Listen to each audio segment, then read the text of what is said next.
Je m'appelle Myriam Lermite. Avec mon mari, nous avons créé une association, c'est l'association des jardiniers de Montrabes, qui est basée à Montrabes, dans le 31. Et cette association, elle regroupe tous les gens qui sont amoureux de la terre, de la nature, du jardin, avec ou sans légumes, avec ou sans fruits. Ça peut aussi être que des fleurs. Nous avions envie de rencontrer d'autres personnes qui étaient comme nous et qui étaient sur la commune.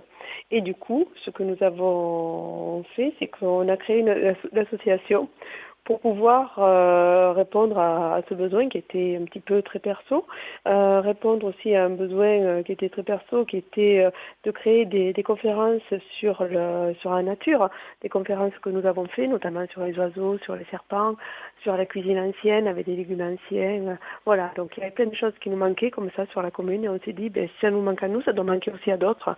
Donc, voilà, on silence, on va voir. Et puis aujourd'hui, on est quand même une vingtaine d'adhérents. Et quand on fait des manifestations, on arrive à rassembler jusqu'à 70 personnes. De façon concrète, quand on se réunit une fois tous les mois pour faire des échanges de graines, pour faire des échanges d'astuces, on communique beaucoup par les outils informatiques qui sont aussi la voie de l'email, où on envoie un grand help. Voilà, je vous envoie une photo d'une feuille qui tourne mal dans mon jardin. D'après vous, qu'est-ce qui se passe? Donc, on compte sur les connaissances des uns et des autres pour s'enrichir, puisqu'on n'est pas des professionnels, ni les uns ni les autres. Dans les grands projets, on a un projet de rucher associatif, où là, on est super content parce que nous allons mettre notre première ruche en place ce mois-ci ou le mois prochain. On attend les essaimages. Et on a aussi un autre projet qui est la création de jardins familiaux et de jardins partagés.